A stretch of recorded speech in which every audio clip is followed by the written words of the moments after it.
जय श्रीराम, हर हर महादेव. मी सचिन पाटील.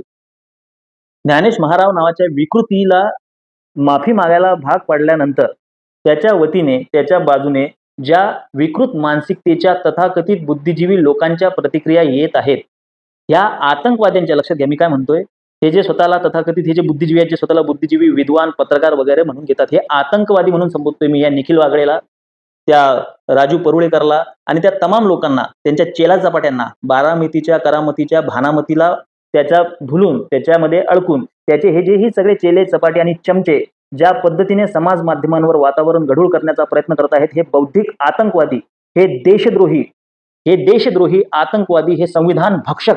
आणि हे का म्हणतोय मी तुम्हाला सांगतोय, या लोकांकडून ज्या पद्धतीच्या प्रतिक्रिया येत आहेत, त्या प्रतिक्रिया समाजामध्ये केवळ असंतोष निर्माण करण्यासाठी येत आहेत आणि समाजामध्ये ज्या पद्धतीने एक दरी निर्माण केल्या जाती आहे, एक भेद निर्माण केला जातो, एक फुटीरवादी वृत्ती पेरल्या जाती आहे, याच्यासाठी हे जे बौद्धिक आतंकवादी आहेत, निखिल वागडे सारखे आणि राजू परुळेकर सारखे, ही लोक कारणीभूत आहेत. आतंकवाद करतायत ही लोक दहशत माजवण्याचा प्रयत्न करतायत की ज्ञानेश महारावला माफी का मागायला लावलेली आहे आणि ही गडचेपी आहे, हे अभिव्यक्ती स्वातंत्र्याची गडचेपी वगैरे तुम्ही म्हणता. आज जे तुम्ही ठाणा बोंबलत फिरत आहात, म्हणजे पार संजय सोनावणेंपासून सगळे लोक ही जी बोंबलत फिरत आहेत की अशा पद्धतीची ही गोष्ट चुकीची आहे. केतकी चितळे नावाची एक व्यक्ती आठवते का तुम्हाला? केतकी चितळेंनी काय केलं होतं की एक कविता शेअर केली होती. त्या कवितेमध्ये शरद पवारांचा अपमान आहे असं म्हणून त्या महिलेवर ज्या पद्धतीने त्या महिलेला टॉर्चर करण्यात आलं, टॉर्चर मेंटली आणि फिजिकली हॅरेस करण्यात आलं. मी आता एक एक घटना तुम्हाला सांगत जाणार आहे. त्यावेळी यातलं एकही कुत्र का भुंकलं नाही की ही अभिव्यक्तीची गळचेपी आहे. प्रभू श्री रामचंद्र यांच्या विरोधात एक विकृत मनोवृत्तीचा व्यक्ती गरळ ओकतोय आणि त्यावेळी तुम्ही त्याला अभिव्यक्ती स्वातंत्र्य म्हणता. मग हे प्रभू रामचंद्रांपेक्षा तुमचे हे जे तुम्ही जे हे मानलेले जे तुमचे वडील आहेत, या सगळ्या विकृतांचे, या सगळ्या बुद्धिजीवींचे हे जे मानलेले वडील आहेत, त्यांचे हे जे तुम्ही मानसपुत्र आहात, तुम्ही सगळी ही जी फौज जमा केलेली आहे बुद्धिवंतांची, बुद्धिजीव्यांची, हे एवढे मोठे झालेले आहेत का की त्यांच्या विरोधामध्ये एखादी जर का कविता एका महिलेने शेअर केली, तेव्हा त्या महिलेला बलात्काराच्या धमक्या दिल्या जातात, त्या महिलेला मारहाण केल्या जाते, त्या महिलेच्या तोंडाला काळं फासण्याचा प्रयत्न होतो, किंबहुना तिला ज्या होईल त्या शक्य त्या प्रकारे त्या बाईला टॉर्चर केल्या जाते, तिला जेलमध्ये टाकल्या जातं आणि संपूर्ण महाराष्ट्रात असं वातावरण निर्माण केलं जातं की विकृती ही ठेचलीच पाहिजे. तेव्हा तुम्ही बिळात लपून बसलेले असता, तेव्हा तुम्हाला हा दहशतवाद, हा आतंकवाद दिसत नाही. वडिलाच्या वयाच्या व्यक्तीने शरद पवारांवर टिप्पणी केली म्हणून त्याच्या वडिलांच्या आणि आजोबाच्या वयाच्या व्यक्तीला नातीच्या वयाची मुलगी जाऊन कानफळवते, मारहाण करते, तेव्हा तो दहशतवाद तुम्हाला दिसत नाही. किंवा कित्येक असे उदाहरणं आहेत, म्हणजे त्या भामरेचं म्हणू नका किंवा मग ते आमच्या अनंत कर्मुसेंचं म्हणू नका, त्यावेळी तुम्हाला कुठेही इथे अभिव्यक्तीची गडचेपी वगैरे तुम्हाला दिसली नाही. ते सोडा, मी एवढा जिवंत उदाहरण तुमच्या समोर आहे. चला, मी खूप लहान उदाहरण आहे, पण ज्या पद्धतीने मला मारहाण झाली होती, इथून तर इथपर्यंत रक्तबंबाळ होतो मी. साधी त्याची बातमी ही फक्त आपल्या इंडियन एक्सप्रेसने सोडून ती बातमी सुद्धा कधी कोणा कव्हर केली नाही. बरं, तो काही हल्ला साधा नव्हता, तो जीव घेणा हल्ला होता. मला सोडून द्या, मला त्याच्यावर बोलायचं सुद्धा नाही, त्याच्यावर भाष्य करायचं, मी माझा समर्थ आहे, सक्षम आहे. पण या सगळ्या गोष्टींमध्ये म्हणजे जी पद्धत तुम्ही लागू केलेली आहे, अरे बाबासाहेब पुरंदरेंसारख्या व्यक्तीवर सुयोग अंकरने केलेल्या शाईफेकीला तुम्ही तेव्हा कुठेही शब्दाने त्याचा निषेध नोंदवलेला नाहीये.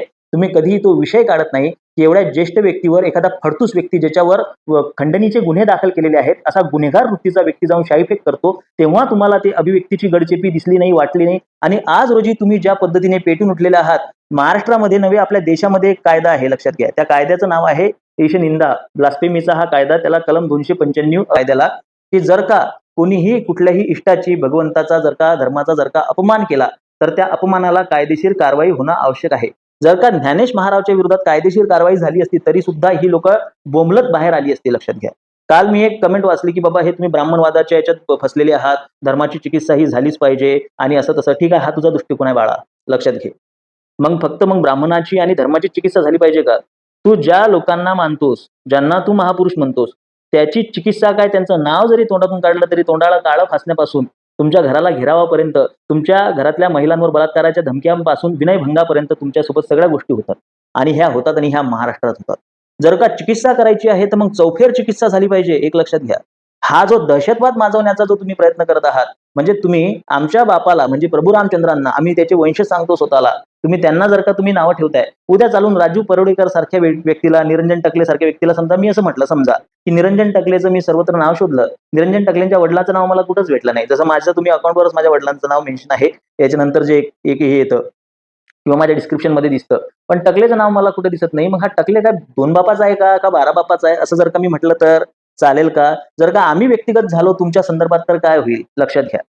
तुम्हाला हे धर्म आमचा खूप व्यक्तिगत, खूप आमच्या जिव्हाळ्याचा विषय आहे. प्रभू रामचंद्र हे आमचे व्यक्तिगत, हे आमच्या अस्तित्वाशी जुळलेली गोष्ट आहे. आमच्या जीवनामध्ये आमचं जीवनच प्रभू रामचंद्रांना समर्पित आहे. त्या रामचंद्रांची चिकित्सा तुमच्यासारखे जर का भडवे करत असतील, तर त्या भडव्यांविरोधात या सरकारनेच त्याच्यावर कायदा आहे, त्या कायद्याअंतर्गत कारवाई करणं गरजेची आहे. ती कारवाई न करता जर का तुम्ही म्हणत असाल की विचारांचं उत्तर विचारानेच दिलं पाहिजे, तर तुम्ही ज्या पद्धतीने भाषा वापरून, ज्या पद्धतीची भाषा तुम्ही प्रभू रामचंद्रांसारखी साठी वापरलेली आहे, तुमच्या आया बहिणींसाठी आणि तुमच्या बापासाठी जर का तीच भाषा जर का चौकात मग जर तुमच्या नावाने जर आम्ही पोस्टर लावले तर मानहानीचा दावा करणार, अमुक करणार, तमुक करणार, हे झुंडशाही आहे, दंडेशाही आहे. तुम्ही करताय ते काय आहे?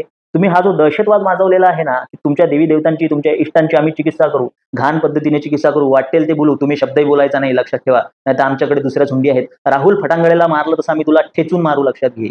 राहुल फटांगळेच्या मारेकऱ्यांचं काही वाकड झालेलं नाहीये. आजपर्यंत सचिन पाटलावर हल्ला झाला, हल्ला करणाऱ्यांचं काही सरकारने वाकड केलं नाही, कायदेशीर कुठलीही कारवाई त्यांच्यावर झालेली नाहीये. केतकी चितळेच्या संदर्भात कायदेशीर कारवाई करून तिचा आवाज गप्प करण्याचा प्रयत्न केला गेलेला आहे. बंगल्यावर नेऊन अनंत कर्मुसेंना मारहाण केलेली आहे. बाबासाहेब पुरंदरेंसारख्या ज्येष्ठ व्यक्तीवर शाईफेक केलेली आहे. भिडे गुरुजींसारख्या शिवसंतांची गाडी अडवल्या जाते, त्यांच्यावर हल्ला करण्याचा प्रयत्न केला जातो. मिलिंद भाऊ एकबोटेंवर हल्ला करण्याचा प्रयत्न कुठे होतो? न्यायालयाच्या प्रांगणामध्ये होतो.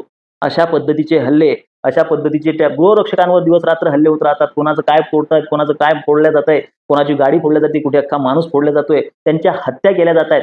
त्यावेळी त्या विषयांवर गप्प राहणारे किंवा त्या विषयावर बोलणाऱ्यांना गप्प करणारे हे दहशतवादी आहेत, जे भारतीय न्यायव्यवस्थेला मानत नाहीत, जे भारतीय संस्कारांना मानत नाहीत, जे भारतीय संस्कृतीला मानत नाहीत, जे भारतीयांच्या भावनांना मानत नाहीत. या दहशतगर्दांचा हा दहशतवाद संपवावा लागेल. यांना सुद्धा असं ठेचावं लागेल.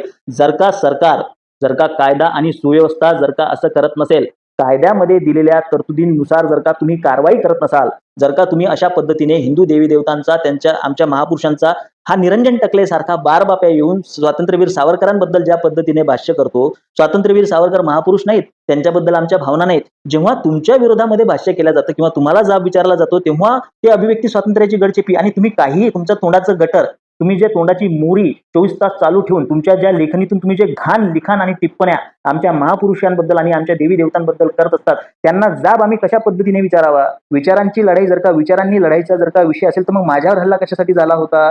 मग केतकी चितळेंना आतमध्ये का टाकण्यात आलं होतं? मग बंगल्यावर नेऊन मारहाण कशासाठी करण्यात आली होती? भिडे गुरुजींची गाडी का अडवल्या जाते? गोरक्षकांच्या गाड्या का फोडल्या जातात? मिलिंद भाऊ एकबोटेंवर हल्ला करण्याचा प्रयत्न का केला जातो? चंद्रकांत दादा पाटलांवर शाही का फेकल्या जाते? ही कुठली विचारांची लढाई आहे? किरीट सोमय्याला लाथा बुक्क्यांनी मारहाण करण्याचं समर्थन करणारे हे भडवे, त्यावेळी बिळात जाऊन लपलेले ही लोक आज रोजी म्हणतायत की बाबा ही गडचेपी आम्ही सहन करणार नाही. ज्ञानेश महाराज, अरे त्याला माफी, त्याला चौकात नागाळा करून फटकवायला पाहिजे होतं. प्रभू रामचंद्र आहेत ते, प्रभू रामचंद्र आहेत, त्यांच्या विरोधात वेळ वाकडं आम्ही ऐकून घेणार नाही. आणि ही दहशत तुम्ही वाजवू शकत नाही. सर तनसे जुदा म्हणतोय का आम्ही? तिथं हातभर फाटते भडव्यांनो तुमची, तिथून फाटून दरवाजा होते तुमचा. त्यावेळी तुम्हाला लाज वाटत नाही की कायदा सर्वत्र सारखा असला पाहिजे? आमच्या महापुरुषांच्या, आमच्या महंतांच्या, संतांच्या नावाखाली क्रॉस टाकून सर तनसे जुदाच्या धमक्या देणाऱ्यांवर पोलीस कारवाई करत नाही आणि अशा लोकांवर सुद्धा पोलीस कारवाई करत नाही. मग जर का आमच्यातल्या काही लोकांनी कायदा हातात घेतला, तर मग सरकार आणि तुमच्यासारखे हे जे दलाल दहशतवादी आहेत त्यांना बोलण्याचा काय अधिकार आहे? जर का तुम्हाला विचारांची लढाई पाहिजे असेल तर ती विचारांनीच लढा. प्रभू रामचंद्रांची चिकित्सा संयमित शब्दात करा, योग्य शब्द वापरा. त्याला सोडला असता का? तुझी लायकी आहे का रे महाराज? तू केवढा आहेस? जीव केवढा आपला, आपली लायकी काय? त्याला सोडला असता. प्रभू रामचंद्रांना सोडला असता का म्हणतो तू? स्वामी समर्थांबद्दल तू असं उलट पालट बोलतोस. लाखो करोडचं श्रद्धास्थान असलेला हिंदू समाज दहशतवादी, आतंकवादी म्हटलेला आहे तुमच्या सुशील कुमार शिंदेंनी. लक्षात घ्या, हे जर का दहशतवादी आणि आतंकवादी असते ना, तर आज महाराव कुठं असता? त्याची बाजू घ्यायला तुम्ही सुद्धा असता का? हा विचार करा. समाजाला पेटवू नका, समाजाची माती भडकवू नका. कोणाला अधिकार आहे, काय अधिकार आहे इष्टांवर अशा पद्धतीनं भाष्य करण्याचं? ते जेही तमाम गुलाम, लाडसाटे आणि भडवे जे लिहित आहेत महारावच्या बाजूने, त्यांनी लक्षात घ्या, जर का उद्या चालून आम्ही जर का चिकित्सेवर आलो ना, तर तुम्ही कपडे टाकून जंगलात पळून जाणं. लक्षात घ्या. संत कबीरांचं एक वचन आहे, गांडू भडवे रंचडे मर्दुके बेहाल, पतिव्रता भूकुमरे पेढे खाय छिनाल. आज कलियुगामध्ये तुमच्यासारख्या लोकांनी हे सिद्ध करून दाखवलेलं आहे. देवा धर्माची तुम्हाला चिकित्सा करायची आहे तर बौद्धिक पद्धतीने करा ना, चांगले शब्द वापरून करा ना. तुम्ही ज्या पद्धतीने, जशा पद्धतीचे शब्द वापरून तुम्ही धार्मिक चिकित्सा करताय, आणि हे व्यासपीठ आहे का? तुमच्यातल्या व्यासपीठावरची लोक बोलवा, त्या लोकांमध्ये तशी चर्चा घडून आणा. सार्वजनिक ठिकाणी सार्वजनिक लोकांना जर का तुम्ही कोणालाही रागील कोणालाही जो प्रभू रामचंद्रांना स्वतःच्या वडिलांपेक्षा मोठं सर्वस्व मानतो, तुम्हाला काय अधिकार आहे? कुठल्या नैतिकतेनं तुम्ही अशा पद्धतीने भाष्य करताय? मला अजूनही ही गोष्ट समजलेली नाही की याला योग्य कसं म्हणू शकता तुम्ही? या चिकित्सेला तुम्ही योग्य कसं म्हणू शकता? आम्ही पागल बसलोय का इथे? लोकांना इन्स्टिगेट करताय तुम्ही हातात शस्त्र घेण्यासाठी. या हातात शस्त्र घेण्यासाठी इन्स्टिगेट करणाऱ्या लोकांना दहशतवादी म्हटलं जातं. दहशतवाद फक्त असं नसतं की हातात शस्त्र घेऊन तुम्ही येऊन गोळीबार करताय. लोकांना तुम्ही इन्स्टिगेट करताय, तुम्ही मजबूर करताय हातात शस्त्र घेण्यासाठी. हा सुद्धा दहशतवाद आहे आणि हे दहशतवादीच आहेत. हे सामाजिक दहशतवादी आहेत आणि हे यांनी समाज माध्यमांवर जे दहशत माजवण्याचा प्रयत्न केलेला आहे हा खूप घाणेरडा आणि घातक आहे. यांची लोक जेव्हा हल्ले करतात, यांची लोक जेव्हा तोंडाला शाई फासतात, यांच्या विचारसरणीचे लोक जेव्हा हो हल्ला करतात, यांच्या विचारसरणीचे लोक जेव्हा झुंडशाही करतात, तेव्हा त्यांची बाजू घ्यायला सरसावलेले हे तुकड्यांचे धनी, यांच्या मालकांनी फेकलेल्या तुकड्यांवर जगणारे हे जे कुत्रे आहेत, हे हाडं चघळणारे, त्या कुत्र्यांनी यांना आवरणं गरजेचं आहे आणि हे आवरण्याचं काम प्रशासनाचं आहे. प्रशासनाने जे योग्य पद्धतीने केलं पाहिजे.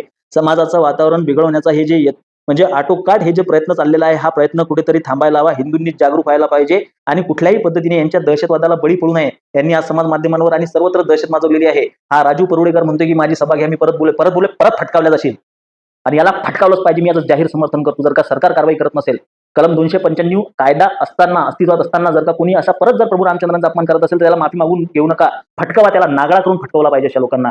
तुम्हाला काहीच अधिकार नाही, कुठलाही पद्धतीचा तुम्हाला अधिकार नाही की तुम्ही अशा पद्धतीने येऊन आमच्या देवी देवतांबद्दल वाईट साईड बोलाल.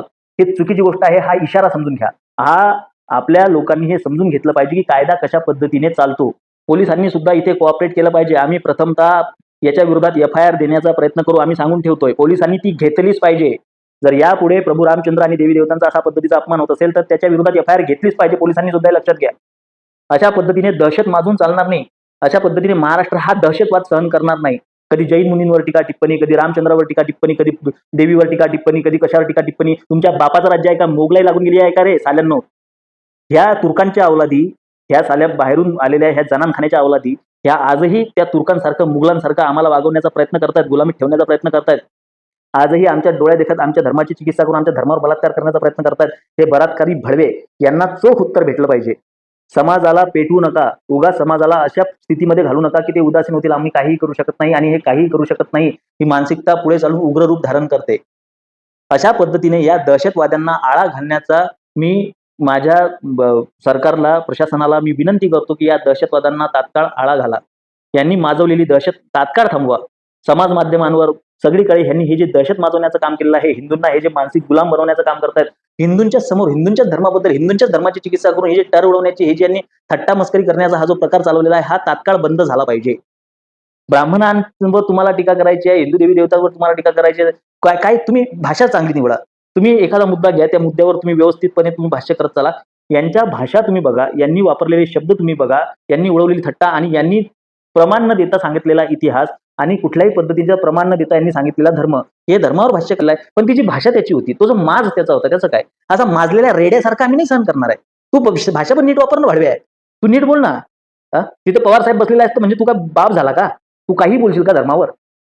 तर हे जे ब्राह्मणांच्या कत्तलीचं षडयंत्र रचणारे की बा ब्राह्मणांची कत्तल झाली म्हणजे धर्म दुबळा पडेल आणि मग आज ब्राह्मण जात्यात आहेत, उद्या मराठी सुपात आहेत, उद्या मराठी जात्यात येतील. मग आता असं करता करता आपले जे अघोषित आपण ज्याच्या अनवरूस अवलादी आहोत त्यांचं राज्य इथे येईल.